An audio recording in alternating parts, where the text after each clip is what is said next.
Nigeria में लोगों का हिंसक विरोध प्रदर्शन हुआ है। नाइजीरिया की राजधानी अबुजा में सड़कों पर उतरे हैं लोग और महंगाई के खिलाफ सड़कों पर लोग उतरे। सरकार के खिलाफ जमकर नारेबाजी की गई। तो नाइजीरिया की तस्वीरें जहां पर सड़कों पर लोग उतरे हैं, विरोध प्रदर्शन किया जा रहा है महंगाई के खिलाफ। ये प्रोटेस्ट और ये प्रोटेस्ट फिर हिंसक भी हो गया। लोगों की नाराजगी साफ नजर आ रही है सड़कों पर। किस तरह से सुरक्षा कर्मियों और पुलिस के बीच ये झड़प चल रही है।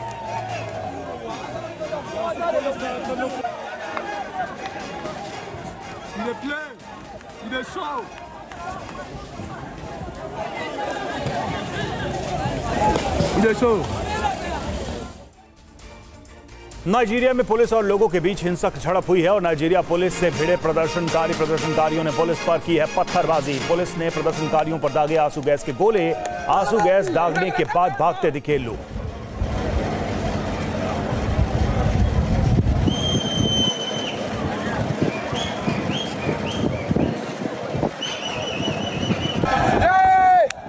तस्वीरों में आप देख सकते हैं किस तरह से प्रदर्शनकारी सड़कों पर है। पुलिस के साथ प्रदर्शनकारियों की मुठभेड़ हुई है। पुलिस ने हालांकि टीयर गैस का इस्तेमाल किया, फिर भी यहां पर स्थिति तनावपूर्ण बनी रही।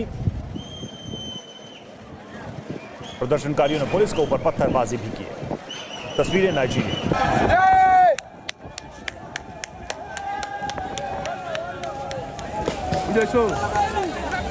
ये दो तस्वीरें हम आपको दिखा रहे हैं किस तरह से पुलिस के साथ ये मुठभेड़ हुई है नाइजीरिया में। प्रोटेस्टर्स की, प्रदर्शनकारियों की आंसू गैस के गोले भी पुलिस ने दागे। प्रदर्शनकारियों को भगाने के लिए पुलिस और प्रदर्शनकारियों के बीच झड़प की तस्वीरें सामने आई हैं।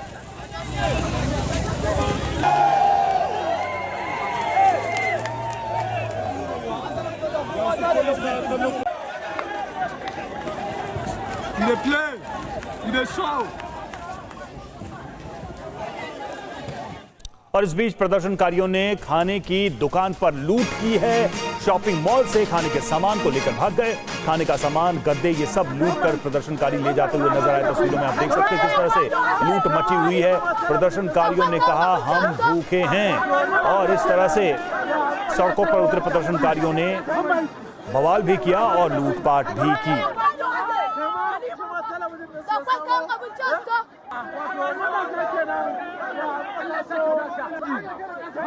तो प्रदर्शनकारी एक शॉपिंग मॉल में घुस गए, वहां पर उन्होंने लूटपाट की।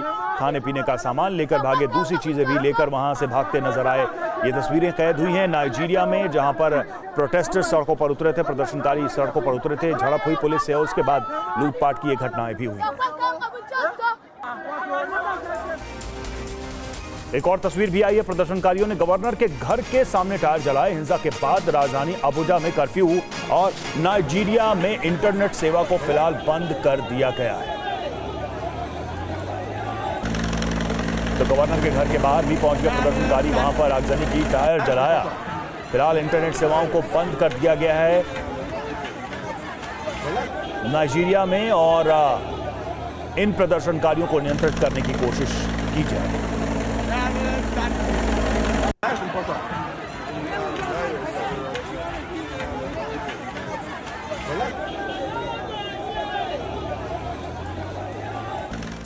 खबर हिमाचल प्रदेश से। हिमाचल के रामपुर में बादल फटने से तबाही, बाढ़ से दर्जनों घर गाड़ियां क्षतिग्रस्त। रामपुर में 18 परिवार को बाढ़ ने उजाड़ दिया है। रेस्क्यू टीम मलबे में जिंदगी तलाश रही है। रस्सियों के सहारे लोगों को बाहर निकालने की कोशिश की जा रही है।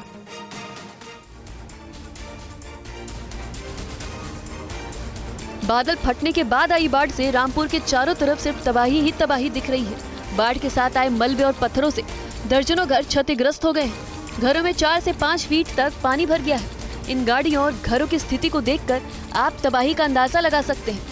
रामपुर में कई लोग लापता हैं। रेस्क्यू टीम लोगों की तलाश में जुटी है। जिनके परिवार के सदस्य पानी में बह गए हैं, उनका रो रो कर बुरा हाल है। बाढ़ में फंसे लोगों को एनडीआरएफ की टीम रस्सियों के सहारे सुरक्षित स्थानों पर पहुंचा रही है। और हिमाचल प्रदेश के समेज गांव में एक साथ 6 स्थानों पर बादल फटने से भारी तबाही मची। पूरा इलाका आज मरघट में तब्दील हो चुका है। पहले जो गांव था वो इस प्रकार का गांव था, ये वाला गांव था। फिर आज आप देख लो ये हालात हैं। शिमला के समेज गांव के ग्रामीणों द्वारा मोबाइल कैमरे में रिकॉर्ड की गई ये 2 तस्वीरें बता रही हैं कि कुदरत ने इस गांव में कितनी तबाही मचाई है। बादल फटने से इस गांव में भारी तबाही मची है। गांव में कुल 25 घर थे, उनमें से ज्यादातर घर पानी में बह गए और जो बच गए वो अब रहने लायक नहीं है। सैलाब में एक स्कूल, डिस्पेंसरी, बिजली प्रोजेक्ट और 2 ट्रांसफार्मर भी बह गए। और समेज गांव में बाढ़ में बहे लोगों में 22 स्थानीय, 4 प्रवासी और 7 प्रोजेक्ट कर्मी शामिल है। TV9 संवाददाता ने पीड़ितों से बातचीत की, देखिए ये रिपोर्ट। हमारे साथ 2 परिवार हैं जिनका जो मकान है वो पानी के साथ बहा है। उनसे बात करते हैं। आपका नाम क्या है? कुलविंद्रा। आप रात का वाकया बताएं कि रात क्या क्या हुआ था जब बादल फटने के बाद। सर जब 12 बजे बादल फट गए ना तब खड्ड बढ़ गई, तो हम उठे कमरे रूम से, बेड से, तो जैसे मान लो हम दरवाजे पर पहुंचे तो बाढ़ यहाँ हॉस्पिटल के साथ पहुंच गई थी। हमारा टोटल लॉस है, हमारे पास कुछ नहीं है, रहने के लिए नहीं, पहनने के लिए नहीं, खाने के लिए नहीं, कुछ नहीं है। गौशाला में गए, मकान गए, ख़त्म हो गया सारा। और शिमला के समेज गांव में बादल फटने की घटना के बाद 36 लोग लापता हैं। हालांकि NDRF और SDRF की टीम उनकी तलाश में जुटी। जो ये तबाही जहाँ से हमने आपको तस्वीरों में दिखाई है कि किस तरीके के साथ ये समेज गांव पानी के साथ ही बह चुका है और 36 लोग लापता हैं। लोग परेशान हैं कि उनके जो जानकार थे, रिश्तेदार थे, उनके गांव वाले थे कि उनकी अभी लाशें भी उनको नहीं नसीब हो रही हैं। और पानी इतना ज़्यादा तेज़ था कि यहाँ पे अगर इतनी चट्टानें जहाँ तक उस दूसरी जगह से खिसकर दूसरी जगह आ सकती हैं तो लाशों का क्या बना होगा। और हिमाचल के चंबा में बादल फटने से भारी तबाही हुई है। बादल फटने के बाद आई बाढ़ ने लोगों की मुश्किलें बढ़ा दी हैं। प्रशासन अलर्ट मोड पर है। बादल फटने के बाद ये चंबा के चुराह इलाके की तस्वीर है। इस घर की तस्वीर को देखकर आप तबाही का अंदाजा लगा सकते हैं। बादल फटने के बाद पहाड़ से आए पानी से घर पूरी तरह से क्षतिग्रस्त हो चुका है। घर का एक हिस्सा पानी के साथ बह चुका है, बाकी मकान की दीवारें टूट गई हैं, कई गाड़ियां डूब गई। रेस्क्यू की टीम पहाड़ से आए मलबे को हटाने में जुटी है। JCB से मलबा हटाकर कारों को बाहर निकाला जा रहा है। बादल फटने की वजह से चंबा तीसा मार्ग भी बंद हो गया है। प्रशासन की टीम सड़क से मलबा हटाने में जुटी है। और वहीं केदार घाटी के लिचौली के पास बादल फटने से मंदाकिनी नदी में उफान है। लोग अभी भी दहशत में हैं। भारी बारिश के बाद केदार घाटी में दहशत का आलम है। लिंचोली के पास बादल फटने से मंदाकिनी नदी का जलस्तर अभी भी उफान पर है। हालांकि प्रशासन पूरी तरह से मुस्तैद है। बाढ़ बारिश से राज्य के अलग अलग जगहों पर 24 घंटे में 14 लोगों की मौत की खबर है।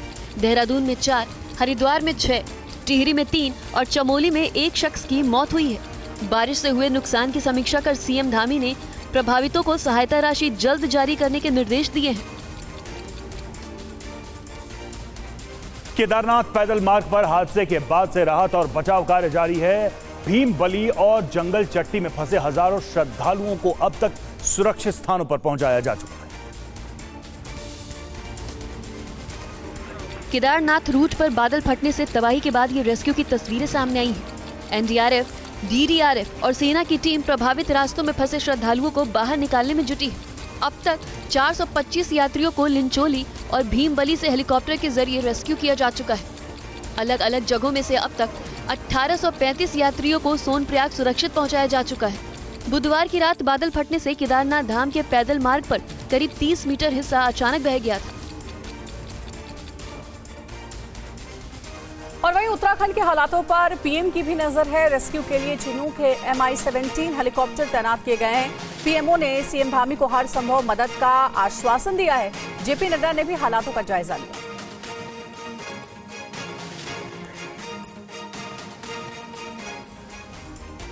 वायनाड में मौत का आंकड़ा बढ़ चुका है। वायनाड में 291 लोगों की मौत हुई। 300 से अधिक लोग अभी भी लापता बताए जा रहे हैं। सेना NDRF की टीमें रेस्क्यू में जुटी।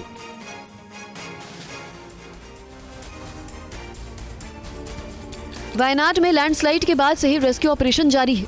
सेना, NDRF और SDRF की टीम मलबे को हटाने में जुटी है। मलबे में जिंदगी की तलाश कर रही है। लैंडस्लाइड और बाढ़ की वजह से पूरा इलाका खंडर में तब्दील हो गया है। सड़कें बह गई हैं। एनडीआरएफ और सेना के जवान अस्थायी सड़क और पुल बनाकर लोगों को सुरक्षित जगह पर पहुंचा रहे हैं। सेना उफनती नदियों के बीच लकड़ी के पुल से लोगों को बचाने में जुटी है। रेस्क्यू टीम गांव में फंसे बच्चों और बुजुर्गों को कंधे पर उठाकर सुरक्षित जगहों पर पहुंचा रही है। वहीं राहुल गांधी और प्रियंका गांधी वायनाड पहुंचकर प्रभावित इलाके का उन्होंने दौरा किया। अस्पताल और राहत शिविर में भी लोगों से मुलाकात की, हालात का जायजा लिया। राहुल और प्रियंका आज भी वायनाड में प्रभावित इलाकों का दौरा करेंगे।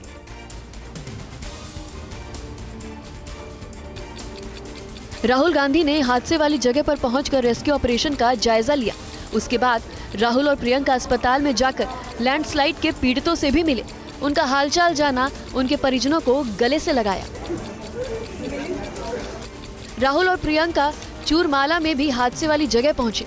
सेना और एनडीआरएफ के जवानों से स्थिति और रेस्क्यू ऑपरेशन के बारे में जानकारी ली। उसके बाद राहुल और प्रियंका मेप्पाडी के 2 राहत शिविर में भी लोगों से मुलाकात करने गए। राहुल गांधी के साथ कांग्रेस के कई नेता भी मौजूद थे। और वायनाड में कल राहत शिविर और अस्पतालों में पीड़ितों से मिलने के बाद राहुल गांधी ने कहा कि पूरा देश वायनाड के साथ। I remember what I felt when my father died, and here people have not just lost a father, they've lost the whole family, entire family, brother, sister, mother, father. So I know what I felt, and this is much worse than that. I'm not interested in politics right now. I'm interested in the people of Wayanad. I'm interested in them getting the best possible care, best possible protection, and being looked after for the future. इधर ED की red को लेकर राहुल गांधी ने दावा किया है। उन्होंने कहा है कि मेरा चक्रव्यूह वाला भाषण पसंद नहीं आया, मेरे खिलाफ ईडी रेड की प्लानिंग चल रही है, मुझे ईडी के सूत्रों से जानकारी मिली है, बाहें फैलाकर ईडी का इंतजार कर रहा हूं। राहुल गांधी का ये देखिए सोशल मीडिया पर पोस्ट है, ईडी को चाय और बिस्किट मेरी तरफ से। आधी रात को राहुल गांधी सोशल मीडिया पर उन्होंने ये पोस्ट किया है।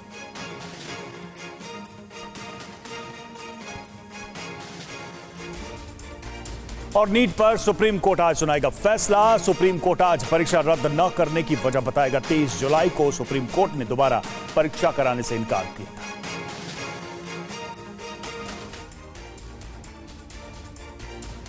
नीट पर सुप्रीम कोर्ट के अहम फैसले से पहले सीबीआई ने नीट पेपर लीक मामले में अपनी पहली चार्जशीट दाखिल कर दी है। सीबीआई ने 13 आरोपियों के खिलाफ चार्जशीट दाखिल की है। सीबीआई ने 120B, 201, 409, 380, 411, 420 और 109 आईपीसी की धारा में गिरफ्तार आरोपी नीतीश कुमार, अमित आनंद, जितेंद्र, राघवेंदु, आशुतोष कुमार, रोशन कुमार, मनीष प्रकाश, अवधेश कुमार, अखिलेश कुमार, अनुराग यादव समेत 13 आरोपियों के खिलाफ चार्जशीट दाखिल किया है। कांग्रेस 4 राज्यों में होने वाले विधानसभा चुनाव की तैयारियों में जुट गई है। कांग्रेस ने 4 राज्यों के चुनाव के लिए स्क्रीनिंग कमेटी बनाई है। हरियाणा स्क्रीनिंग कमेटी का अध्यक्ष अजय माकन को बनाया गया है, जबकि मणिकम टैगोर, जिग्नेश्वर मेवानी और श्रीनिवास बीवी कमेटी के सदस्य बनाए गए हैं। महाराष्ट्र की कमेटी का अध्यक्ष मधुसूदन मिस्त्री और इसके सदस्य सप्तगिरी शंकर उलाका, मंसूर अली खान और श्रीविल्ला प्रसाद रहेंगे। झारखंड की कमेटी के अध्यक्ष गिरीश चोडनकर और सदस्य पूनम पासवान और प्रकाश जोशी होंगे। वहीं जम्मू कश्मीर की स्क्रीनिंग कमेटी का अध्यक्ष सुखविंदर सिंह रंधावा को बनाया गया है। इसके सदस्य एंटोनी और सचिन राव होंगे। मुख्यमंत्री योगी आदित्यनाथ आज गाजियाबाद आएंगे और हेलीकॉप्टर से कांवड़ यात्रा मार्ग का सर्वेक्षण करेंगे। सीएम योगी करीब 11:30 बजे गाजियाबाद के हिंडन एयरपोर्ट पर पहुंचेंगे। उसके बाद हेलीकॉप्टर से कांवड़ मार्ग का निरीक्षण करेंगे। सीएम योगी मेरठ में बाबा अघोड़नाथ मंदिर और बागपत में पूरा महादेव और गाजियाबाद में दुग्धेश्वर मंदिर का सर्वेक्षण करेंगे। मुख्यमंत्री का कार्यक्रम आने के बाद गाजियाबाद पुलिस और जिला प्रशासन अलर्ट हो गया है। कई दिनों से कांवड़ियों की सेवा में दिन रात लगे अधिकारी और ज्यादा चौकन्ने हो गए हैं। कांवड़ मार्ग पर साफ सफाई को लेकर मुख्यमंत्री पहले ही सख्त निर्देश दे चुके हैं। यूपी के संसदीय कार्य मंत्री सुरेश खन्ना ने विधानसभा में नजूल संपत्ति विधेयक 2024 को पेश किया, जिसमें उन्होंने कहा है कि नजूल संपत्ति पर पहला कानून है। हालांकि बिल विधान परिषद में लटक गया है। संसदीय कार्य मंत्री सुरेश खन्ना द्वारा पारित किए गए नजुल संपत्ति विधेयक में प्रावधान किया गया है कि अगर कोई नजुल संपत्ति का पट्टा लेता है, अगर वह पट्टे का किराया नियमित रूप से भुगतान करता है, साथ ही पट्टा अनुबंध के नियमों का उल्लंघन नहीं करता है, तो अनुबंध का नवीनीकरण कर दिया जाएगा। ऐसे लोगों को 30 साल के लिए पट्टे का नवीनीकरण किया जाएगा। साथ ही अगर पट्टा अनुबंध का समय पूरा हो जाता है तो फिर संपत्ति सरकार के पास आ जाएगी। सरकार द्वारा ऐसी संपत्तियों का इस्तेमाल सार्वजनिक उद्देश्य के लिए किया जाता है, जिसमें अस्पताल, स्कूल और पंचायत शामिल है। यूपी के सीएम योगी आदित्यनाथ के बयान के बीच गोमती नगर मामले में यूपी पुलिस का बड़ा एक्शन सामने आया है। अब तक 16 आरोपी गिरफ्तार किए जा चुके हैं। लखनऊ में बारिश के दौरान लड़की से बदसलूकी की गई। हुड़दंगियों ने पहले लड़की पर पानी फेंका, फिर बैग टच करने लगे। जैसे तैसे लड़की और उसके दोस्त ने खुद को संभाला और हुड़दंगियों से बचकर निकली। गोमती नगर में ये घटना बुधवार शाम 4 बजे की है। वीडियो सामने आने के थोड़ी देर बाद ही सीएम ऑफिस के निर्देश पर पुलिस की 3 टीमें गठित की गई और शहर में धड़ाधड़ छापेमारी हुई। अब तक 16 आरोपियों को गिरफ्तार किया जा चुका है। मामले में एक्शन लेते हुए सीएम योगी ने 2 आईपीसी अफसर को तत्काल प्रभाव से हटा दिया है। लखनऊ के गोमती नगर में छेड़खानी की घटना को लेकर सीएम योगी एक्शन में नजर आए। पहले पुलिस अधिकारियों पर गाज गिरी, फिर विधानसभा में सीएम ने मनचलों को 2 टूक जवाब दिया। प्रदेश के अंदर खिलवाड़ करने की किसी को जरूरत नहीं होगी और कल की जो गोमती नगर की घटना है, उस घटना में भी हम लोगों ने जवाबदेही तय की है। उसके अपराधियों की सूची भी मेरे पास आई है। ये अपराधी हैं। पहला अपराधी है पवन यादव, दूसरा अपराधी मोहम्मद अरबाज। ये सद्भावना वाले लोग हैं, यानी सद्भावना, अब इनके लिए सद्भावना ट्रेन चलाएंगे। उत्तर प्रदेश के संभल में महिला चोर गैंग ने पुलिस की मुसीबत बढ़ा दी है। संभल पुलिस महिला चोर गिरोह की तलाश में जुटी। महिला चोर गिरोह ने ज्वेलरी शोरूम से 18 लाख की ज्वेलरी उड़ा ले गई। दुकान में लगी सीसीटीवी में चोरी की वारदात कैद होगी। 3 महिला शोरूम में ज्वेलरी देख रही है। दुकानदार जैसे ही सामान दिखाने के लिए पीछे घूमता है, 2 महिलाएं दुकानदार को बातों में उलझा कर रखती है। बुर्का वाली एक औरत शोरूम से चोरी की कोशिश में लग जाती है। दोबारा फिर दुकानदार पीछे घूमता है तो वो महिला ज्वेलरी से भरा ट्रे चुराकर रफू चक्कर हो गई। रात में हमारे एक डिब्बा सोने के माल का भरा हुआ रखा था, वो निकाल के ले गए। 18-20 लाख रुपए। और आज दिल्ली समेत पूरे देश में सावन की शिवरात्रि मनाई जा रही है। इस पावन अवसर पर शिवालयों में जलाभिषेक के लिए श्रद्धालुओं की भारी भीड़ नजर आ रही है। सावन शिवरात्रि पर बम बम भोले के जय घोष और घंटा घड़ियों की आवाज से दिल्ली का श्री गौरी शंकर मंदिर गूंज उठा। यहाँ भगवान शिव पर जलाभिषेक के लिए सुबह से ही भक्तों का तांता लगा रहा। यूँ तो यहाँ 12 शिवरात्रि पर सालों भर ऐसी ही भीड़ नजर आती है, लेकिन आज के दिन जलाभिषेक और 4 प्रहर पूजा का खास महत्व होता है। सुबह से 10 कावड़ चढ़ गई, जो कि डाक कावड़ भी थी। ये सब क्या है? ये भक्त, ये एक भक्ति है, भक्ति में शक्ति है। सावन शिवरात्रि से पहले हरिद्वार में कांवड़ यात्रा में काफी संख्या में श्रद्धालु पहुंचे। गंगा घाटों से लेकर हाईवे तक हर तरफ कांवड़ यात्री ही नजर आ रहे हैं। पूरा हरिद्वार केसरिया रंग में रंगा हुआ है। तस्वीरों से ही कांवड़ियों की भीड़ का अंदाजा लगाया जा सकता है। हरिद्वार के अलग अलग गंगा घाटों पर श्रद्धालुओं की भारी भीड़ देखी जा सकती है। 22 जुलाई से लेकर 1 अगस्त के बीच 10 दिन के भीतर 3 करोड़ के करीब कांवड़ यात्री हरिद्वार से गंगा जल लेने पहुंच चुके हैं। 2 अगस्त तक ये आंकड़ा 5 करोड़ के करीब पहुंच गया। शिव भक्तों की भारी भीड़ को देखते हुए दिल्ली हरिद्वार हाईवे पर प्रशासन ने ट्रैफिक को डाइवर्ट किया है, जिससे आने जाने वाले वाहनों को परेशानी का भी सामना करना पड़ रहा है। मथुरा कृष्ण जन्मभूमि और शाही ईदगाह मस्जिद विवाद मामले में इलाहाबाद हाईकोर्ट ने फैसला सुनाया है। कोर्ट ने मुस्लिम पक्ष की याचिका खारिज कर दी है। मथुरा कृष्ण जन्मभूमि और शाही ईदगाह मस्जिद मामले में इलाहाबाद हाईकोर्ट ने कहा कि हिंदू पक्ष की ओर से दायर याचिकाएं सुनवाई योग्य है, यानी अब हिंदू पक्ष की 18 याचिकाओं पर सुनवाई होगी। अदालत ने इस मामले में मुद्दे तय करने के लिए 12 अगस्त की तारीख निर्धारित की है। फैसले के बाद संतों ने कहा कि मथुरा में श्री कृष्ण जन्मभूमि के पर्याप्त सबूत हैं और सबूत के आधार पर कोर्ट फैसला देगा। हिंदू पक्ष की ओर से दायर याचिकाओं में दावा किया गया है कि शाही ईदगाह का 2.5 एकड़ का एरिया मस्जिद नहीं है, वह श्री कृष्ण जन्मभूमि का गर्भगृह है। और बर्खास्त ट्रेनी आईएएस ऑफिसर पूजा खेडकर को दिल्ली की पटियाला हाउस कोर्ट से राहत नहीं मिली। कोर्ट ने यूपीएससी परीक्षा में धोखाधड़ी करने का आरोपी पूजा को अग्रिम जमानत याचिका खारिज कर दी।